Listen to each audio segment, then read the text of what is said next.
Good afternoon, everybody. Thank you for joining this Passageways webinar.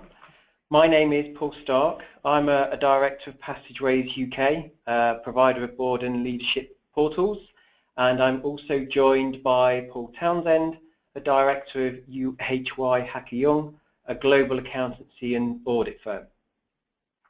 Today's webinar topic is governance in the boardroom. We're going to be talking about the elements of people and process that contribute towards good governance. Paul is a seasoned director, so I will be tapping into his wealth of knowledge and experience to provide some concise and informative points for you to take away from this webinar. The timing is quite apt, as corporate governance, and especially in the boardroom, is receiving much attention at the moment. From the BHS pension shortfall, the review into corporate governance by the Business, Innovation and Skills Parliamentary Committee, and the drive by Theresa May to see more corporate governance rules applied to large private companies. A little bit of housekeeping. On the right hand side in the webinar bar, that is probably on the right hand side of your screen, there is a box to ask questions. Please do type in your questions as we progress, and we will endeavour to answer as many as possible at the end. For any that we don't have time to answer, we will do so by email afterwards. We will also be circulating a copy of these slides and a link to the recording of this programme afterwards.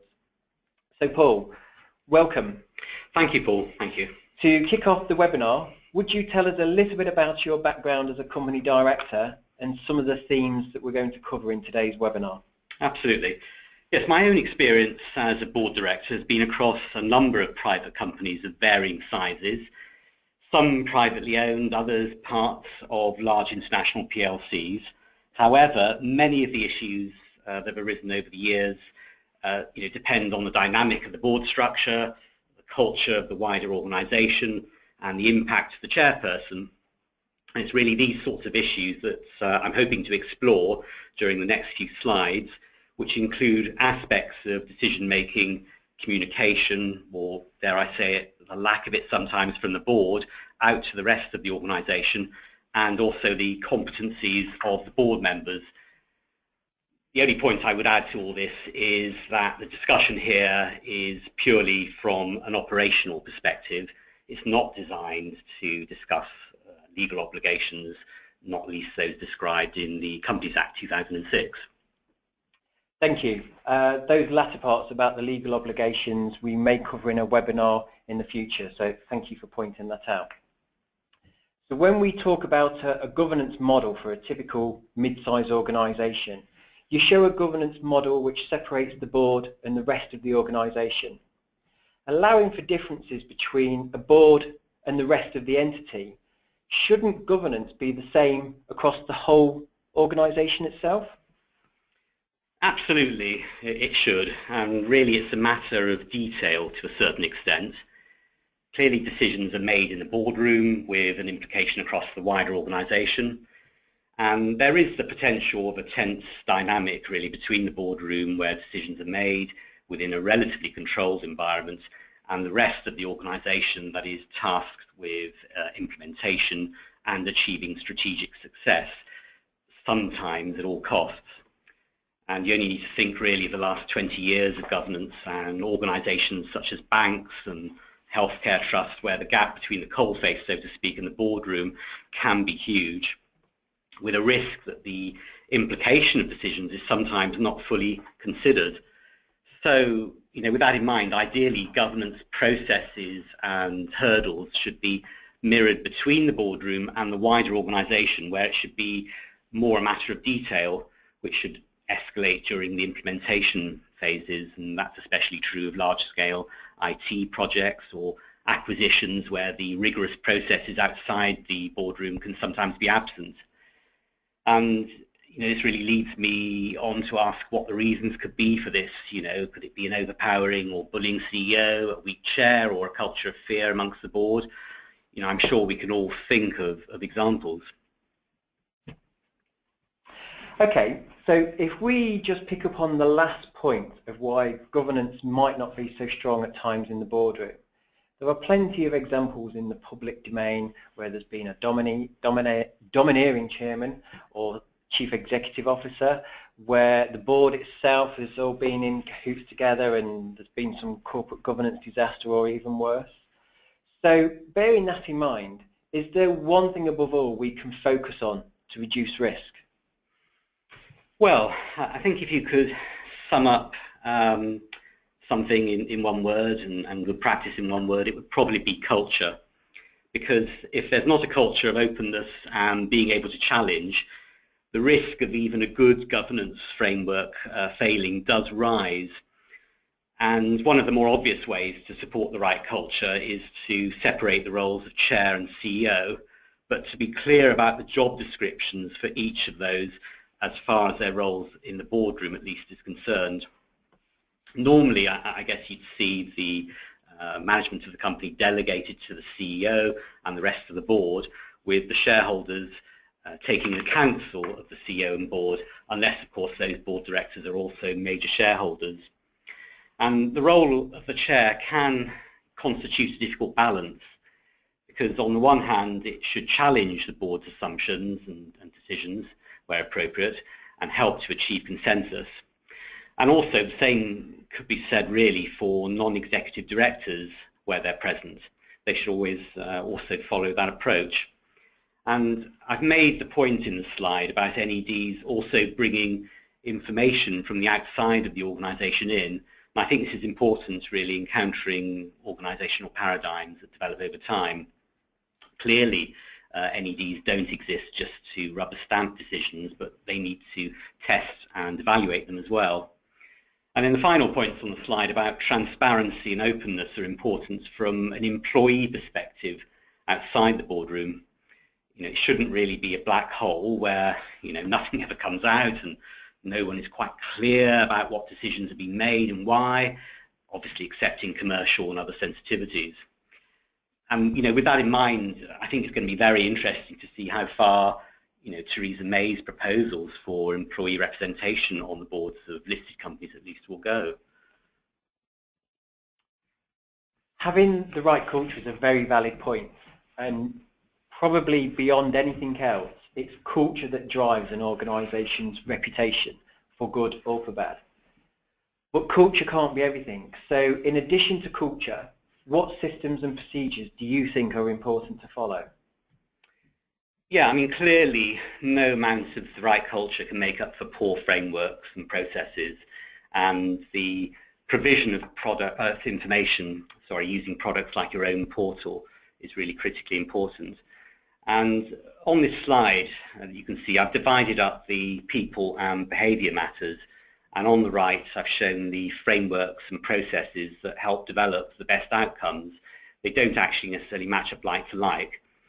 And as an example, in order to have the optimum board composition, you need to consider the roles and responsibility, and more so where these are not already clearly defined by job role. And then managing behaviours in the boardroom is also much easier where agendas and structured discussion are present. And much of this can also be viewed from a risk perspective. The formalisation and documentation of meetings provides an obvious audit trail and also sets a framework for decision-making processes. Many people would describe the model that you've covered as more suited to larger boards. But as we see, this type of corporate governance process is being adopted by smaller organisations as well, especially, for example, in the public sector where there's a bit more oversight and a bit more due diligence put to this. So if we take it that this type of process and procedure is spread into newer types of organisations, be them the industry that they're in, the size that they're in, not-for-profit, local government, etc., how can companies work a little bit more on the balance? Yeah, of course. Board composition clearly depends on the size and type of organisation, and whilst the areas of balance and representation are broadly similar, balance in this context is probably more about the roles across the board and the executive briefs of each board member, making sure that decisions are subject to appropriate financial, operational, commercial and practical considerations. And being representative can have a number of dimensions. It's the employees, it's shareholders, stakeholders, and maybe for organisations with a public face, it can be the wider community. And then probably the final area I'd look at is diversity. It's often overlooked, sometimes considered something that is firmly public sector, but for those with even the most hard-nosed commercial mindset, diversity can lead to new perspectives and ideas that ultimately can lead to growth and success. And I think actually, on a topical note, this might become more important if the UK is to exploit, for instance, new global markets in the post-Brexit world, where an insight into the cultures and norms of new markets can be, a decisive factor for success.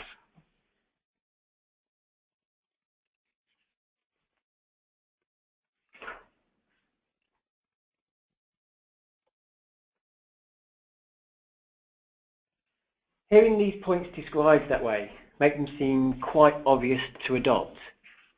Is it really as simple as that? Well, yeah, they are, but they are also potentially the most challenging aspect of boardroom governance that require time and, off-site mediation where appropriate. Training has a role here, and equally a strong chair that can facilitate and moderate discussion. And really the three behaviours shown on slide 6 are, as you say, obviously really the ones that most people probably think they already follow to a lesser or greater extent. However, it might be necessary for external advisors to sometimes be brought in and potentially use a more rigid structure that more carefully allots time to each board member, using a template to maybe standardise content for the board reports. Right.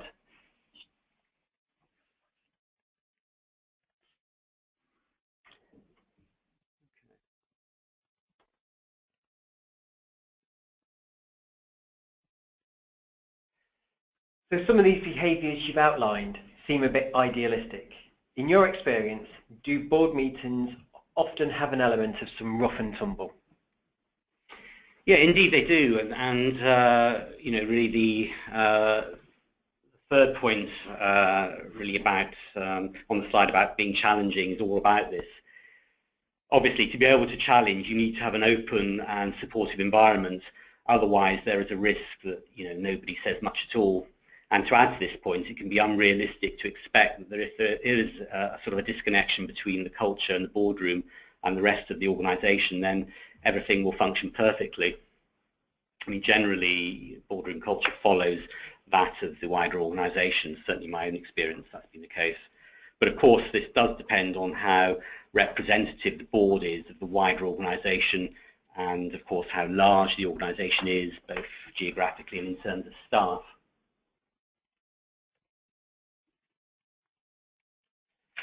So when we look at talent management, what about organisations that perhaps don't have a dedicated HR resource? How should they deal with this?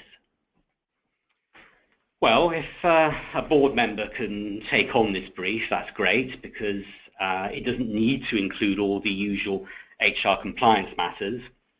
If not, then including such matters as, for instance, succession planning at least once a year is a good idea. And like a lot of other matters, succession should be also be able to be discussed without concern or fear, albeit that can be easier said than done, not least as an incumbent director might feel that such a review is premature or in some way a prelude to early exit. And if succession planning is seen as part of risk reduction and development of board members of tomorrow, then this should facilitate the discussion of such matters. And for it to work from an internal perspective, at least, opportunities do need to be provided for more junior staff to develop as part of a wider succession plan. I've often heard really from organisations and clients that there's a wide gap between the board and middle managers in terms of competency. Yet, little is sometimes done to remedy this through training and inclusion in appropriate strategic decision making.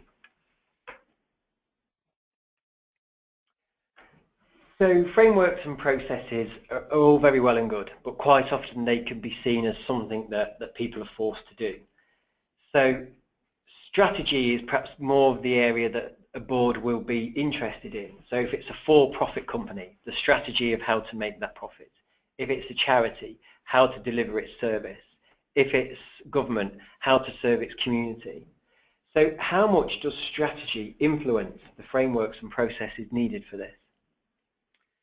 Well, I think that frameworks and processes in the context of role and responsibility are to a certain extent about strategic alignment and therefore governed by strategy.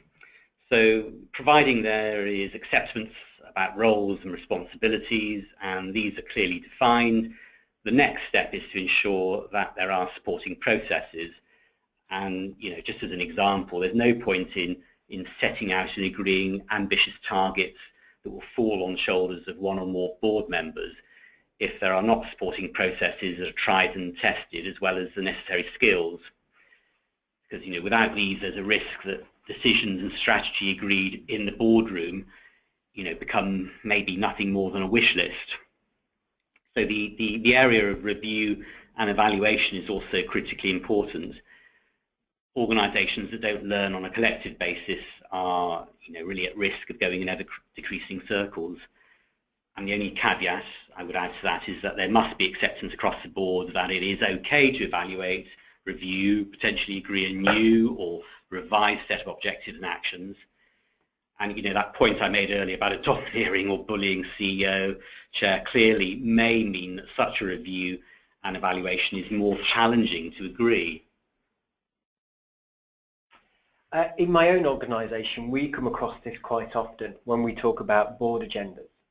And quite often board meeting agendas can be quite long, the papers can come in late, the content can be too much to read through. So specifically on board agendas, any pointers from your experience about what to include?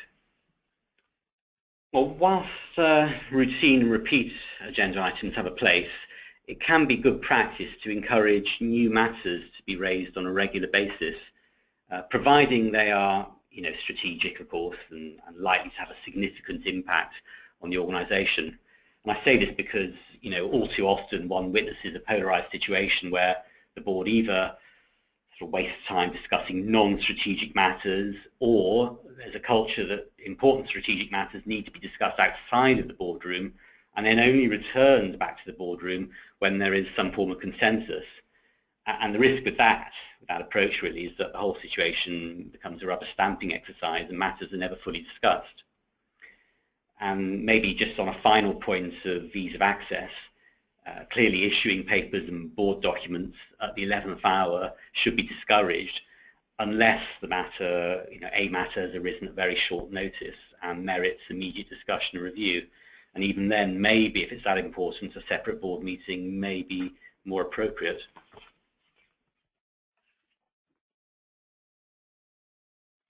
So thinking of information, how do boards and organisations, senior management teams, how do they ensure or how do they deal with information overload?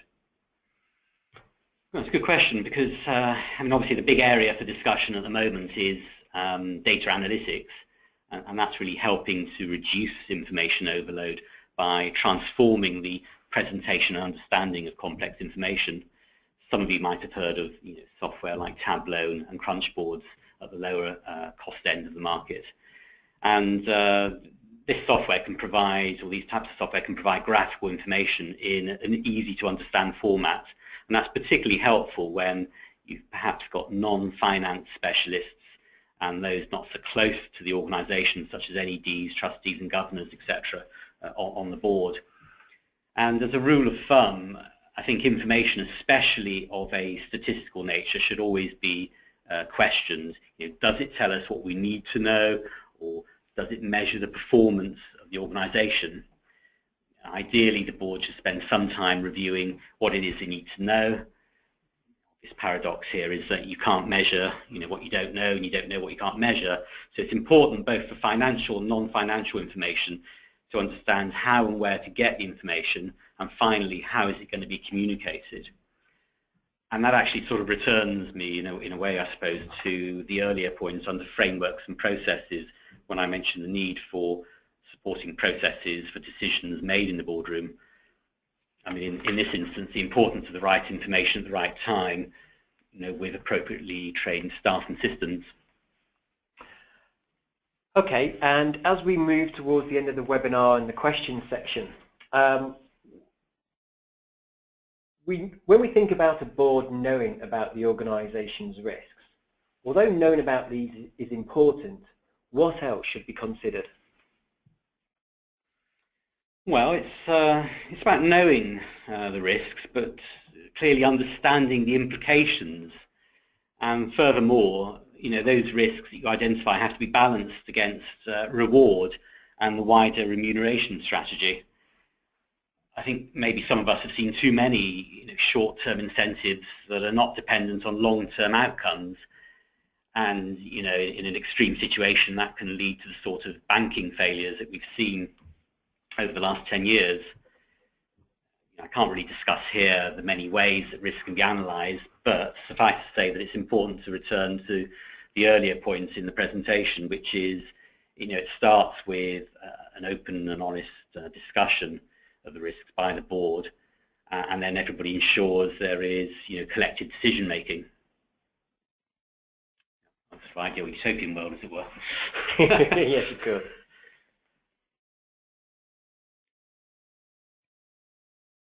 So, Paul, thank you. Just before we move to the questions that have come in, I was given several before the webinar started, so I'll be covering those first of all. But if there's anything you'd like to sum up with before we move to the questions, what would you like to say? Well, I think that it takes time really to achieve a lot of the points we've made in the discussion. It doesn't happen magically overnight. Sometimes, as I mentioned, boards, groups of people may need to take time out to discuss how they work together and look at some of the processes in more detail. Thank you. So the first question I received was about a new director, because quite often a board, people have been there for several years, they are operating as very much a team, they know each other, they've built relationships, and then someone retires or someone leaves and a new director comes on board. So the question that I was asked with that scenario is, how should you ensure that that new director has the most effective onboarding possible? Well, you can split it two ways.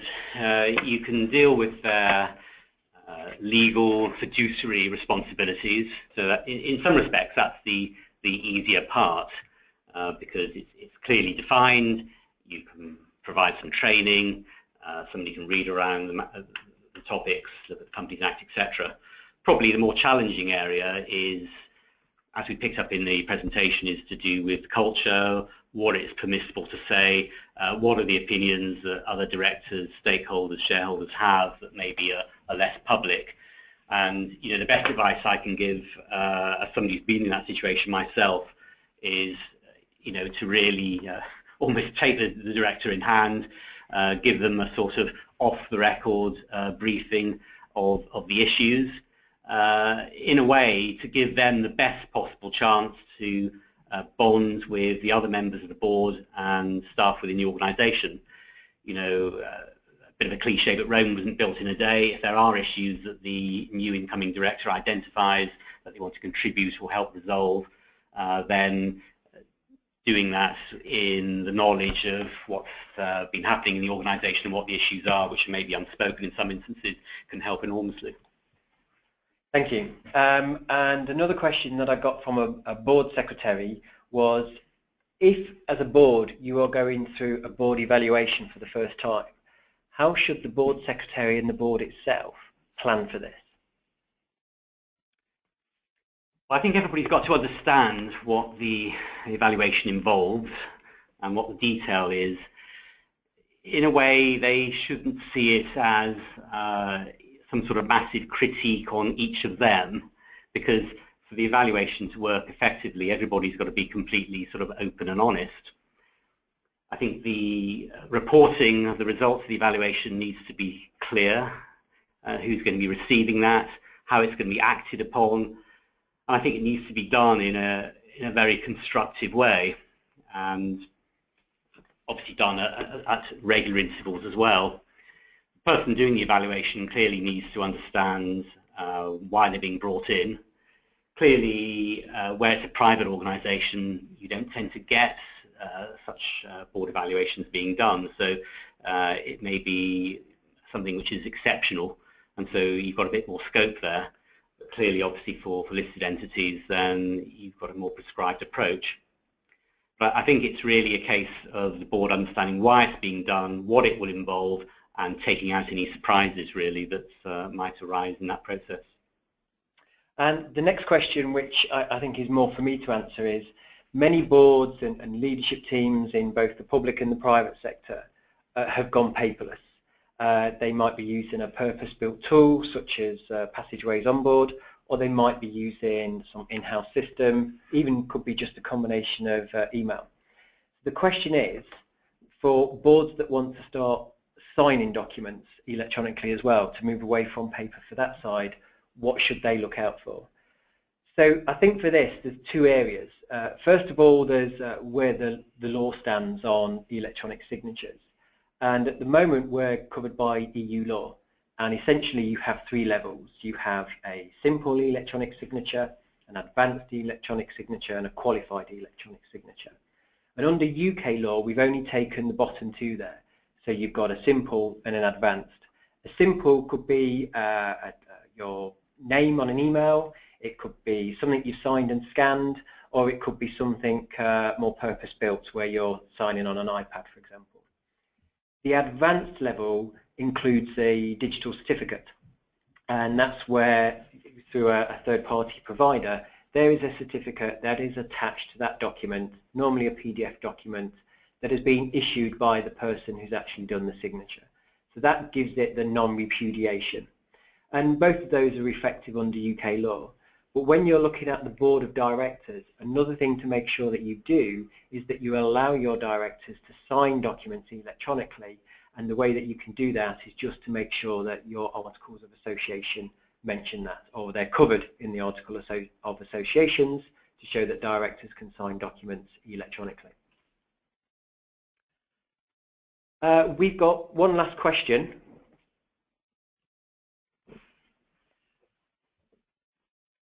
Just try and figure out what they're saying here. Oh, so how do you manage for overseas directors? So for those organisations that are not just UK based, is there anything to take into account when you've got directors that are based in different locations, especially overseas? Well, clearly there may be some legal issues depending on their nationality. We'll see just for this discussion that obviously we're talking about UK registered entities, etc. I think it would be good practice really to, assuming that these overseas directors are less familiar with governance matters in the UK, to bring them up to speed, probably in some sort of face-to-face briefing. I think that would be very helpful, as it would for any new and incoming director, a more detailed briefing. So that would be probably the main points I'd make for those sort of overseas individuals. Right. Okay. Well, Paul, thank you very much for that. I know you took some time to prepare for that, so thank you for that. And for everybody who's joined us, thank you for attending this webinar. If you do have any questions, then please do get in touch. We will be circulating all the contact details and also copies of the slides and a link to the recording for anyone who might want to watch it again or make it available to any colleagues. So thank you very much, and we hope to have you attend a webinar in the future. Thank you. Goodbye. Thank you.